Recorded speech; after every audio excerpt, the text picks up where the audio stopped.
Can't see any survivors though. Careful, man. I've got a bad feeling about this.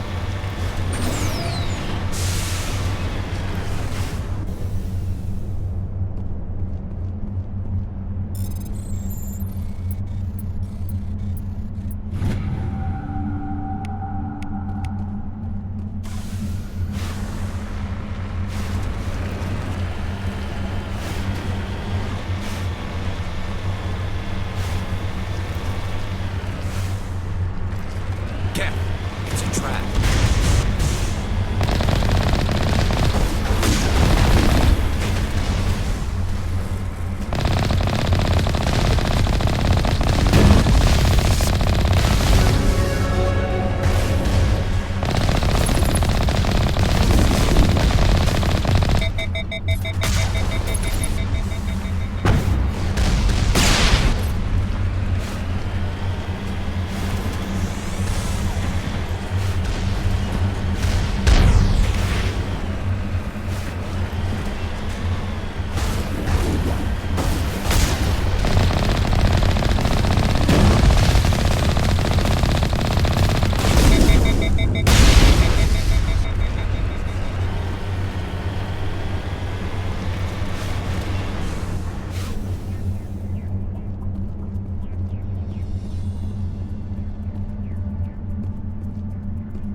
Commander, urgent message from Alliance Command coming in.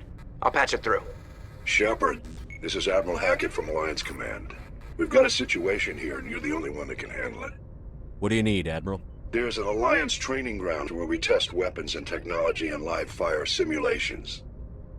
One of the VIs we use to simulate enemy tactics in the drills is no longer responding to our override commands. It's gone rogue. Are you telling me this computer is thinking on its own? We're not stupid, Shepard. This is a virtual intelligence, not a true AI. It's not self-aware, and it can't access any external systems. We didn't do anything illegal here. Virtual intelligence support is critical to our military success. VIs process thousands of status reports and react in nanoseconds. No human can do that.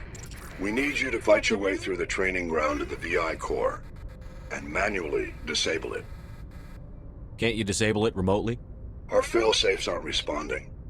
The VI operates on a closed network. It can affect any external systems, but we don't have any direct access to its processes. We could bomb it from orbit, but the damage to the facility would be catastrophic. We'd prefer to have someone shut down the core. Someone like you. I know Spectres answer the Council, but you're still human. You're still part of the Alliance military, and right now we need you. The VI controls all the facility's weapons, drones, and automated defenses. You're the only one that can pull this off, Shepard. Good luck.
I know who runs this place. Have you been here before? No, but I was planning to come here before you and I met. This place belongs to a Turian scum named Ton Actus. It's a long story, but he's got something that belongs to me. Well, what is it? Family armor. It's been with us for over 5 generations. Turian military took it from my father's father after the war. Somehow this ass wound up with it. I want it back. We'll get it back. Now let's move.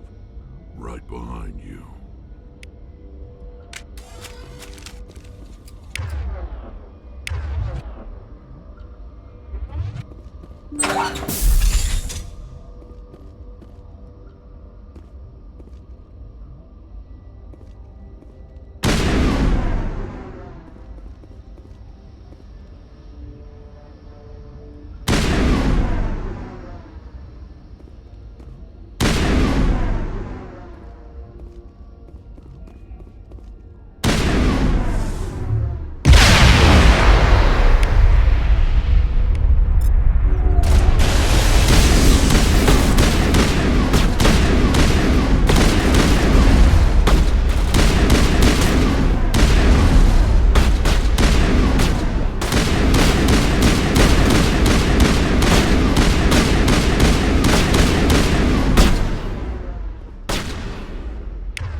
Let's get moving.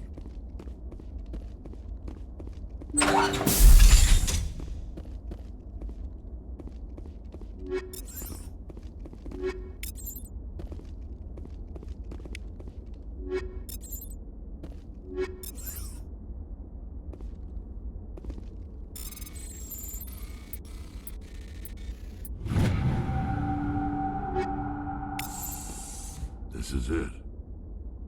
I can't believe my ancestors ever wore this piece of crap, but at least I've got it back. I'm glad we could help you get it back. I might just be starting to like you, Shepard.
on it.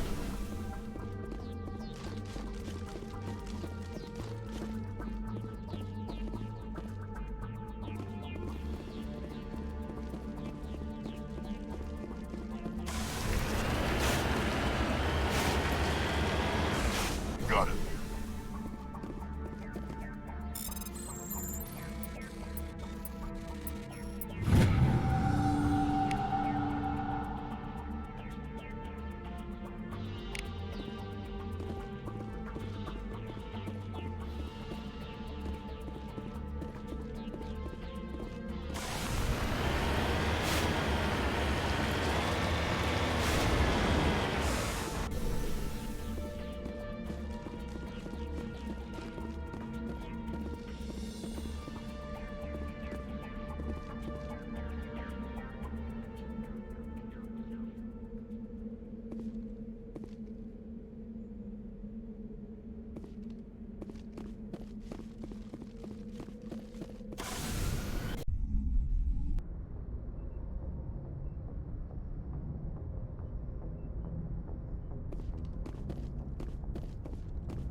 Commander, something you need?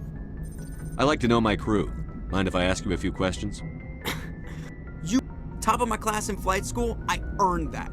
All those commendations. What are you Oh, put the Normandy in my hand. All right, see ya.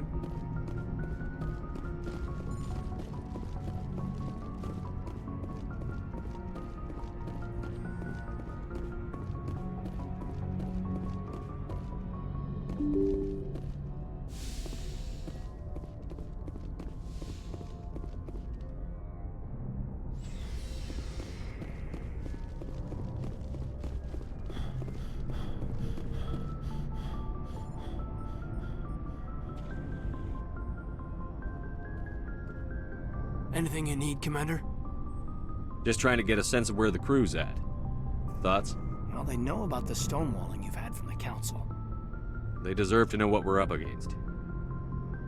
They're on your side. They're pissed about the resistance we're getting, especially from our side. I'll have a better handle on all of it when my head stops hurting. Another L2 flare-up. Anything I can do? No, Commander, it'll settle down.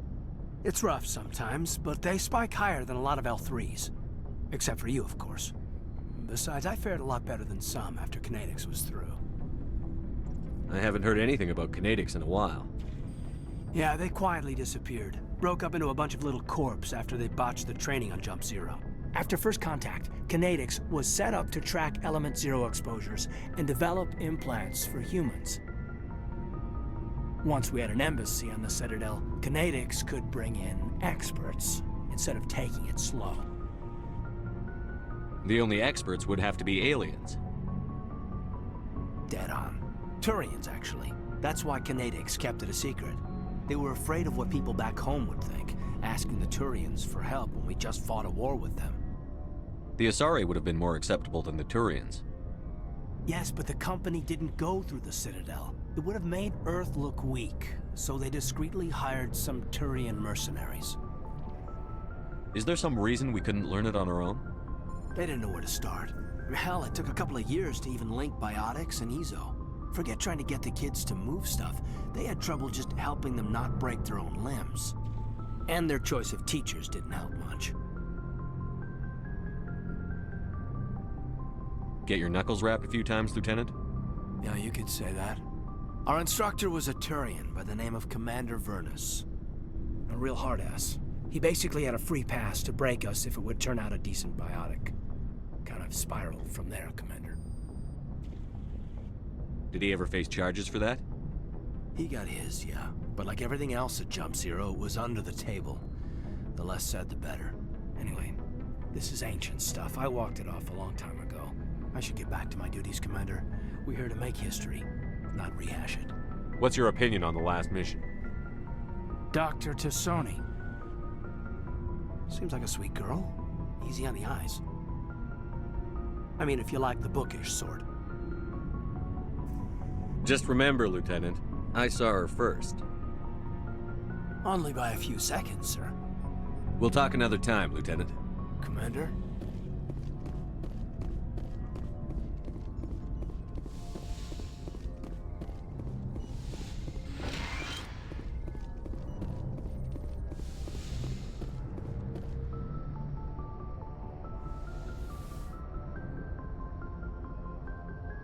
I get the feeling you want to ask me something, Commander.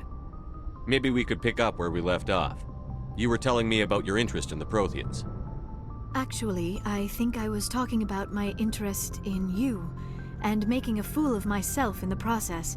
As I said, I am not used to dealing with people, especially humans. I did not really know much about your species when we first met, Shepard. I found it hard to take humanity seriously. Your kind always seemed so rushed and high-strung.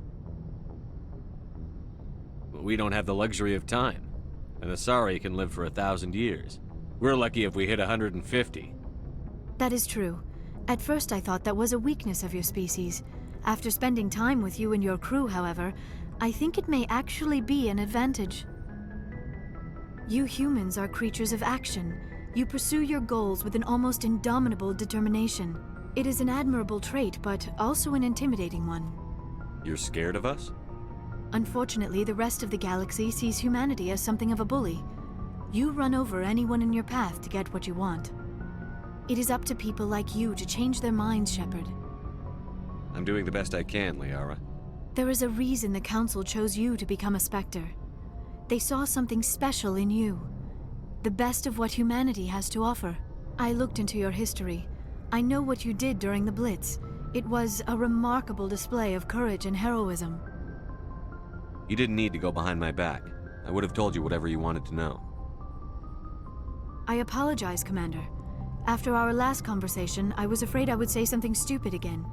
I wanted to know more about you. To understand what made you into the man you are. There is something compelling about you, Shepard. Are you sure you're interested in me? Or is it my visions of the Protheans? I admit, your connection to the Protheans had something to do with my initial interest, but it has grown beyond that. You intrigue me, Shepard, but I was not sure if it was appropriate to act on my feelings. I thought there might already be a relationship between you and Chief Williams.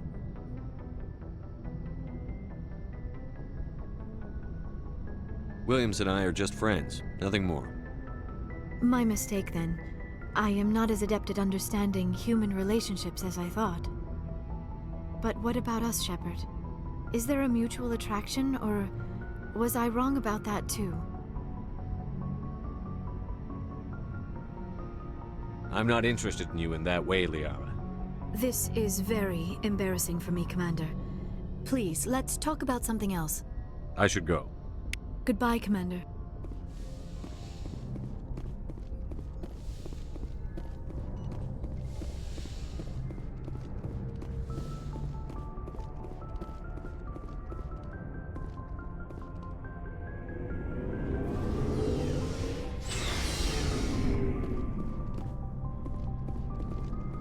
Looking for supplies?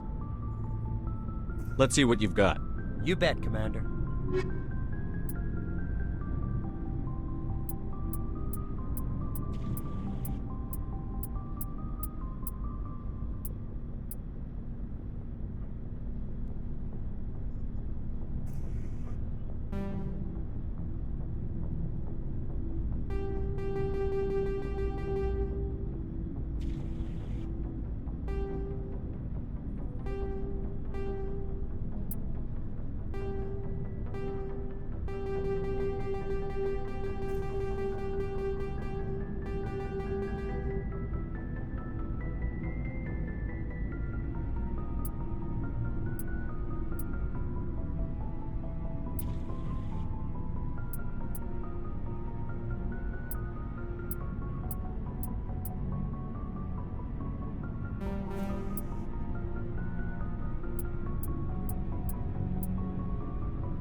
Looking for supplies?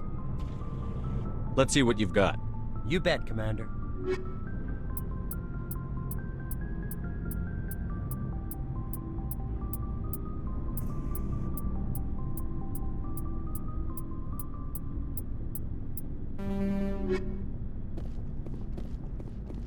Commander, good to see you. You've been with CSEC a while. Have you seen much action? Well, not as much as you, but yeah, I've seen some interesting things. I'll bet you have. Anything in particular that stands out? I remember this Solarian geneticist I was sent to investigate. That case was a bit disturbing. What happened? Why were you investigating them? I was tasked with tracking black market trade on the Citadel. Most of it harmless, nothing I needed to pursue. But during the course of my investigation, I noticed an increase in the trade of body parts, organs mostly. We usually get a few of those, but not the numbers I was seeing. We weren't sure if there was a new black market lab or if some freak was harvesting organs from citizens. So what was it?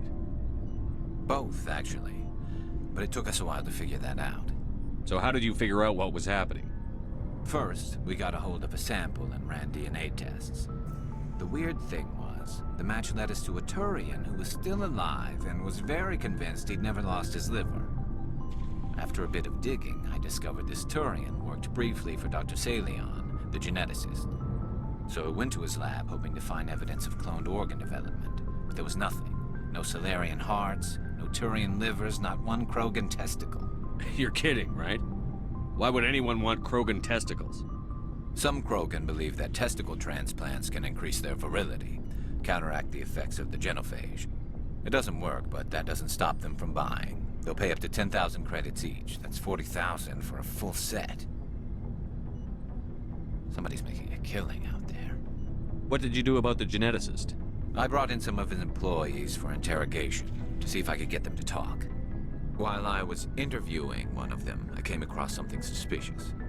You mean threaten? Was that really necessary? Maybe, maybe not. Either way, it paid off. One of my detainees started bleeding profusely during the interview. We offered to patch him up, and he got frantic, freaked out.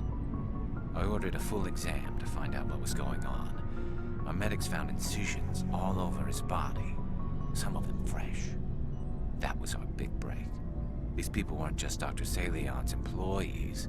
They were test tubes. Walking, living test tubes. He was growing parts inside these people? Exactly. He cloned their organs right inside their own bodies. Then he harvested them and sold them off. Most of the victims were poor. He'd pay them each a small percentage of the sales, but only if the organs were good. Sometimes an organ wouldn't grow properly, so he'd just leave it in them. Most of them were a mess, but only on the inside, hidden so nobody could see it. I hope he got what he deserved. That's the worst part. We never caught him. Why not? What the hell happened? He ran, blew his lab, grabbed some of his employees, and headed for the nearest space dock. By the time I found out, his ship was already leaving. He threatened to kill his hostages if we tried to stop him. But you went after him anyway, right? I ordered Citadel Defense to shoot him down, but CSEC headquarters countermanded my order. They were worried about the hostages, worried about civilian casualties if the ship was destroyed so close to the Citadel. I told them those hostages were dead anyway. He just used them to make more organs.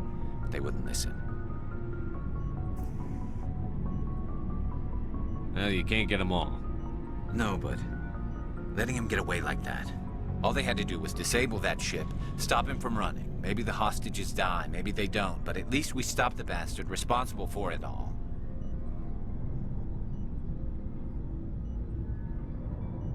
If you don't care about the fate of those hostages, then you're no better than he is. You're just a terrorist with a badge. Yeah, maybe you're right. It doesn't make it any easier, but I see your point. Just wish I could have stopped him. That's all. Do you have any idea what happened to Dr. Salion? I sent out feelers from time to time, hoping to find something. I thought I'd found him a while back. He changed ships and changed his name to Dr. Hart, his idea of a joke, I guess. I told the military, but they weren't convinced it was him. I got the transponder frequency for his new ship, but I just can't get anyone to check it out. I'll check out the coordinates when I get a chance. I was hoping you'd say that. But Commander, take me with you when you go. If it's Leon, I want to be there when you find him.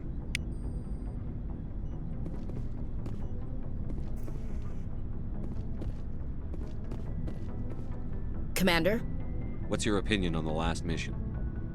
Not sure I buy Dr. Tassoni's story about her and her mom not talking. They're family, right? Not everyone has a happy family life. I know, but I'm not gonna bet she's on our side just because Benezia didn't hug her enough. I'll keep an eye on her.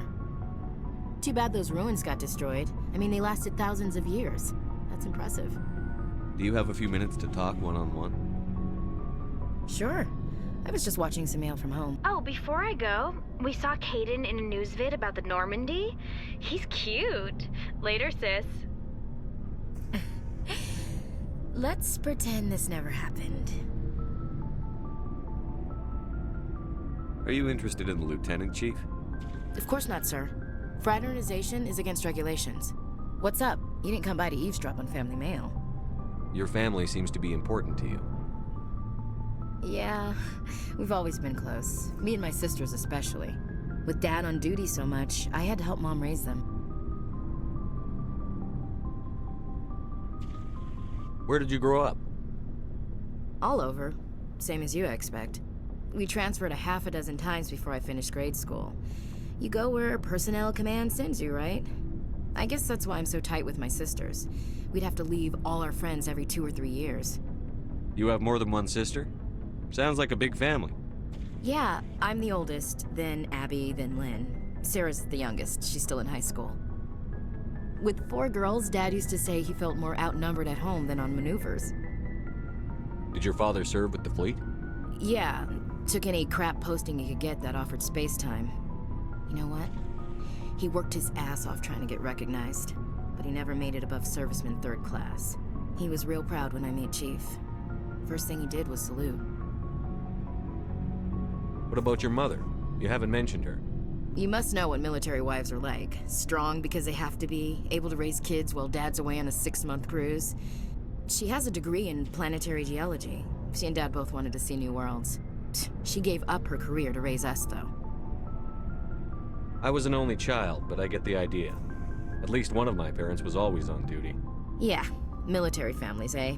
With schedules like that, it's a wonder we ever have kids anymore. Things were tense between Sarah and me for a while. Then we bonded. Sounds like a story. Feel like sharing? Sarah got herself a boyfriend who wanted to go faster than she did, Mike. I didn't think he was a bad kid, just pushy. Lynn would send me these worried vidmails, and I'd tell her to relax. Where were you when this was going on? I was on active duty. Sarah's graduating high school this year. This was only a couple of years back. They were on Amaterasu. At the time, I was assigned to Chernobog. Same cluster, but a dozen LY away. Close enough to talk regularly, too far to make it back in an emergency. I couldn't afford a fast packet flight. If he really liked her, he wouldn't be pushy. Yeah, of course. If he didn't ask at all, I'd wonder if he thought Sarah was ugly. Damned if you do, damned if you don't. Mike thought they'd go for a romantic walk in the woods, because he figured it was past time they did the deed. She levered Mike face first into a tree and left. Didn't have a scratch on her. Good thing Mom and Dad had us all learn some kind of self-defense.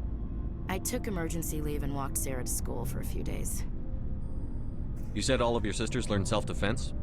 Lynn did pistol practice, but didn't like it. She's kind of nervous.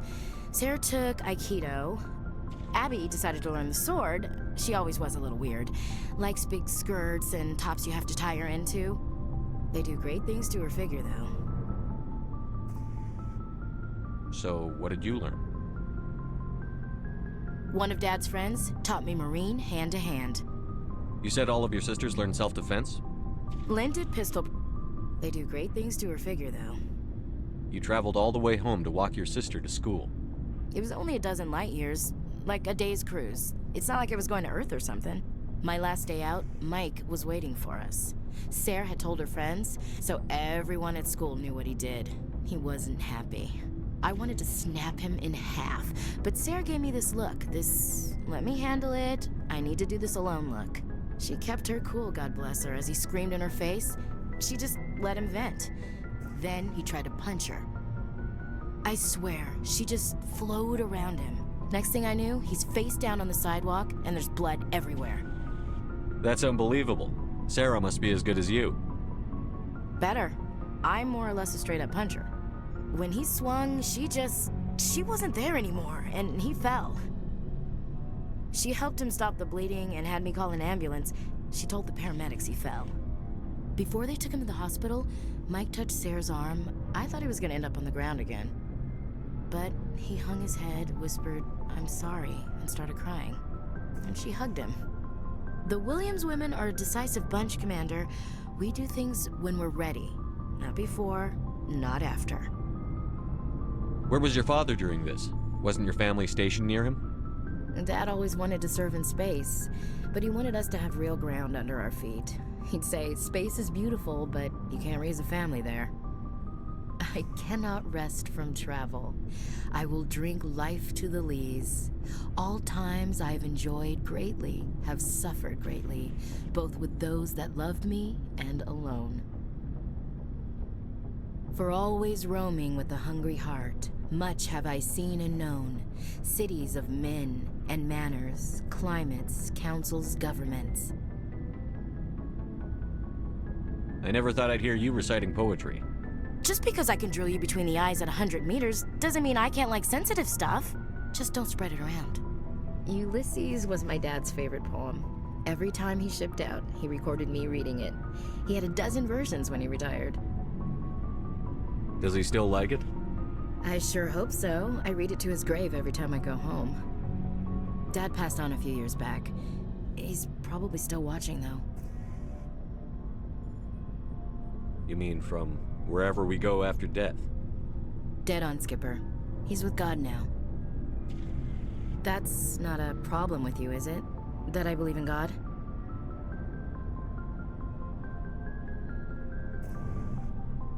Everyone has the right to believe what they want. Says so in the Alliance Charter. Only with fancier words.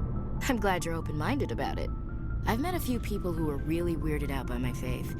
Because I work in space, I can't believe in a higher power? Jeez.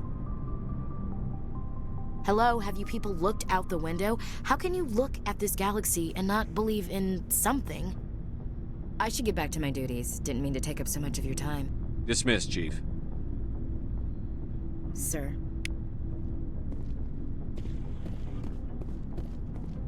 What do you want, Shepard? Why did you become a mercenary? Lots of reasons. Such as? Such as, I needed to get out of our system. I needed to eat. I needed to survive. Why not stay and help your people? I tried to help. That's why I had to leave. What happened? I was betrayed. I was head of a small tribe. We were trying to restore order after the war, but the other tribes were against us. They followed Jared, one of the few warlords who survived the war with the Turians.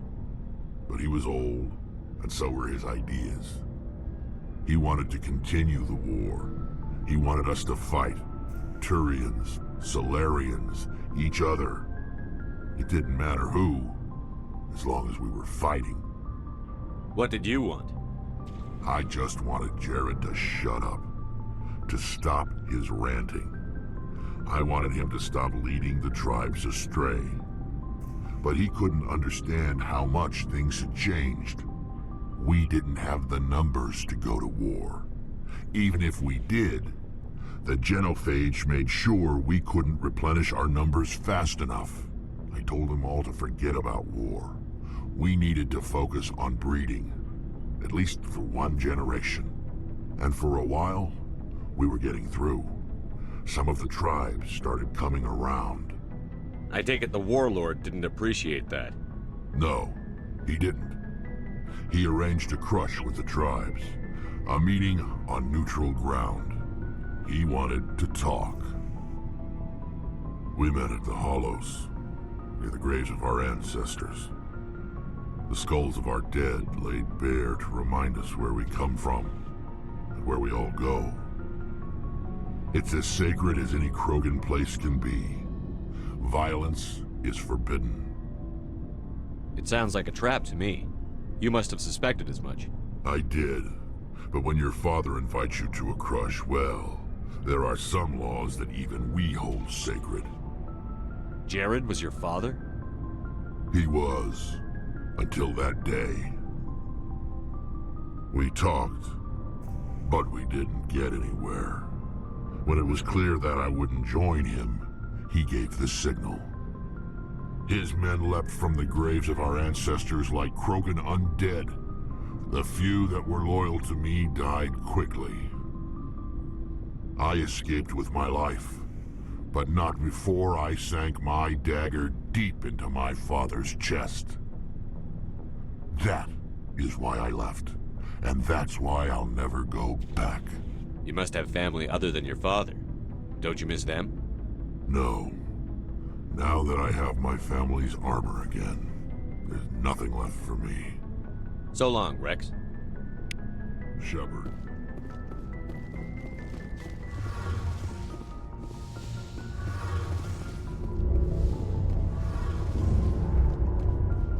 Shepard, I'm glad you're here.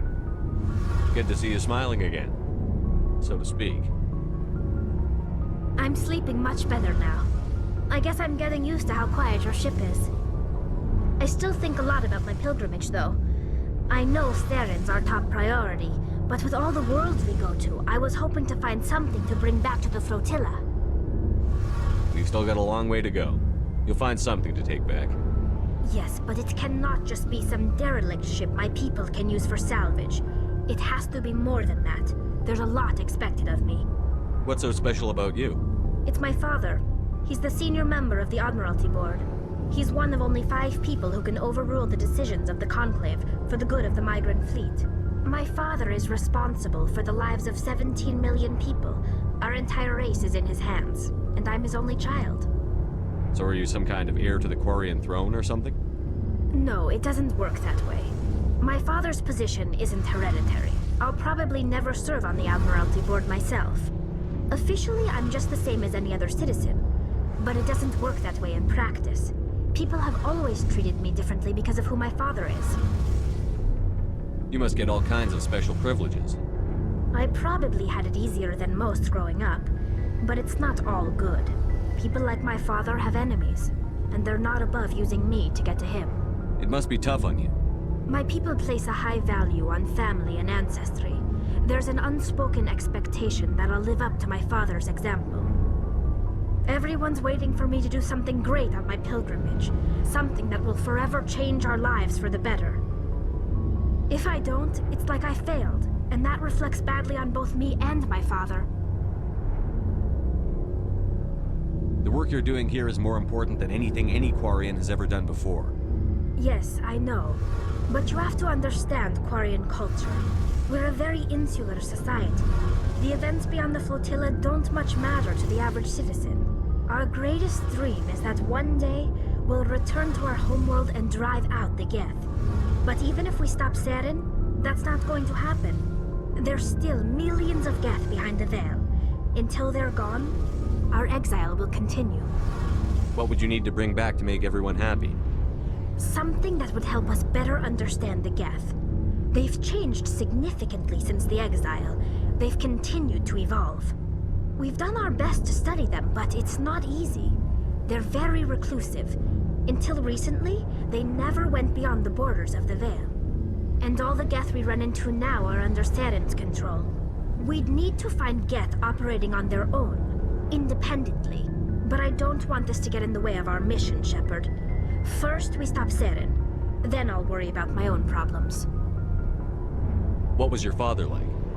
It wasn't easy growing up as the daughter of one of the Admiralty. Even before he joined the board, he was a prominent figure. People looked to him for leadership. He had to set an example, and he expected the same of his daughter. Plus, he was pretty strict, a military man through and through. He never allowed me to settle for anything less than excellence. As a kid, I sometimes felt like he was pushing me too hard. But now I'm old enough to appreciate what he taught me. The world doesn't owe us anything. If we want something in life, we have to earn it. Where was your mother in all this? Mother was around, but she always seemed to kind of blend into the background. Almost like she was overshadowed by my father. He tends to do that to people. She passed on about 5 years ago. Some airborne virus that swept through the fleet. Happens sometimes when the filters start to break down. I think my father took it pretty hard. After she was gone, he became even more focused on his work. I think that was his way of dealing with the grief. Sounds like a tough upbringing. You don't resent your father at all? Like I said, it wasn't easy. My father's not the kind of person you bond with. And he wasn't around all that much. Too busy. People counted on him, and he took his duties seriously. Even when he was around, he always seemed a bit distant. Like his mind was always somewhere else. Come to think of it, I can't ever remember seeing him smile. Not once. It's like he was always weighed down by all that responsibility. I mean, I know he cares about me, but he never really showed it, not in the usual way. I guess the best thing I can say about my father is that I respect him. I want to talk about something else. Like what? I should go. See you later.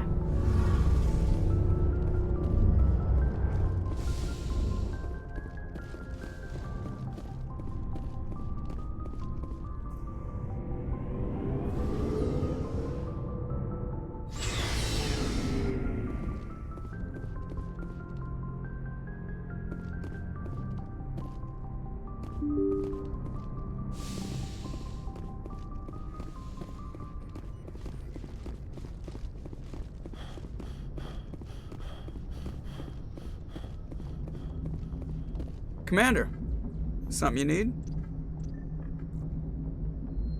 I like to know my crew. Mind if I ask you? I can top of my class. What do you... Put the norm. I have to go. All right, see you.